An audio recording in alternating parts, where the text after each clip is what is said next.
Okay, Brynne, this is going to be a part 2 to that because I don't know. I feel like I have more to say. Maybe this is all boring.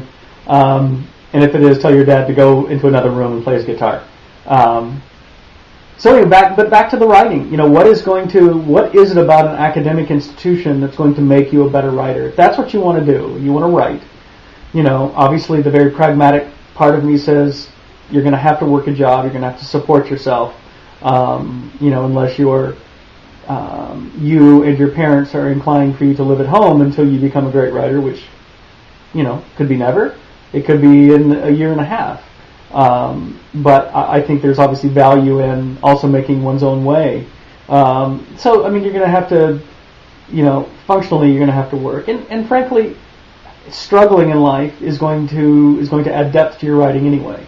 So, I'm not suggesting you go and live on the streets.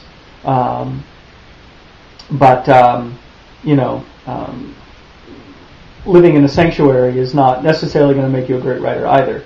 So, so I think being around writers is good. Getting lots of feedback on people telling you that this sucks, this is good, do more of this, don't do this.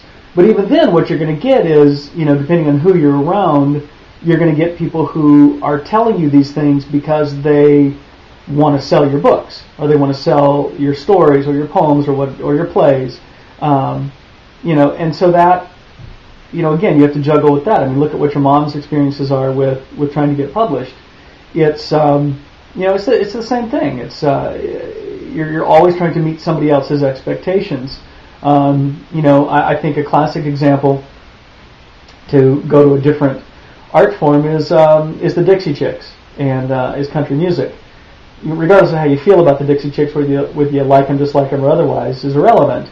They were 3 women playing banjos and fiddles who wanted to get into the country music scene when the contemporary country music scene has nothing to do with fiddles and banjos, and certainly the sound that they had. People thought they were crazy. You're never going to sell a record. And they ended up having to do their own thing until, of course, they developed enough momentum that they were a hit.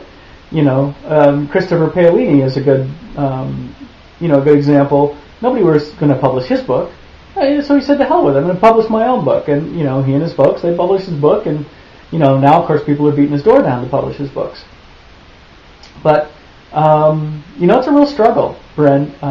If you want education, I really enjoyed my undergraduate degree, even though it was for no other purpose than to get an education. Functionally, really, that's why I was in school, was to get an education. It wasn't because I had a goal or I wasn't going to do anything with it.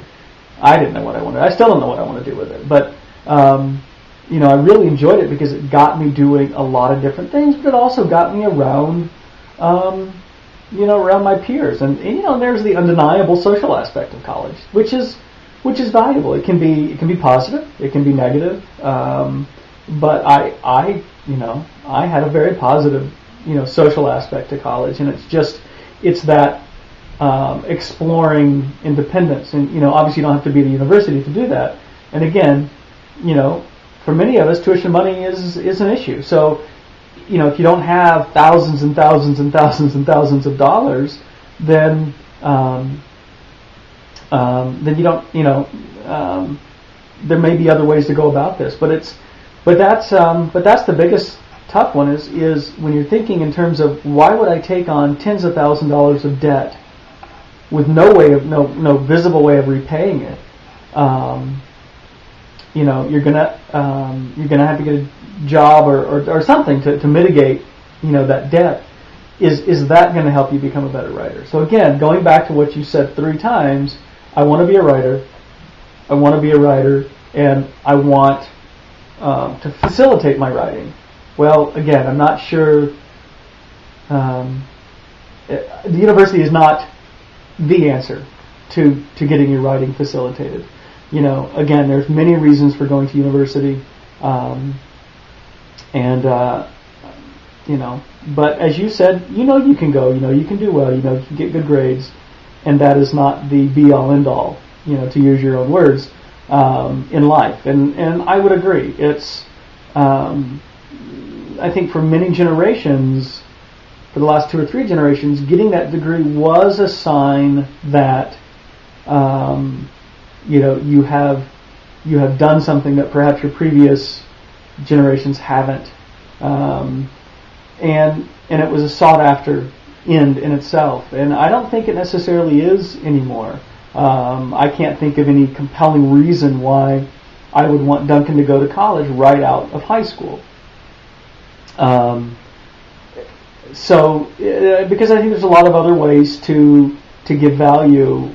Certainly we believe that value in life, in order to give value, to make value, there's lots of ways to do that. And an undergraduate degree, at least at the age of 18 and 20 and 22, is not necessarily the only way to do it. So I don't know. There's other ways to go about achieving what you want to do without taking on so much debt. But even then, even if the money weren't the issue, the question still remains: would you simply go just because you don't know what else you want to do? I think there's other ways of enriching your life and adding to your life experiences which are going to make you a better writer than necessarily going to college. So those are my responses. And again, good luck with the decision. I really look forward to hearing more about it. So, keep me up to date.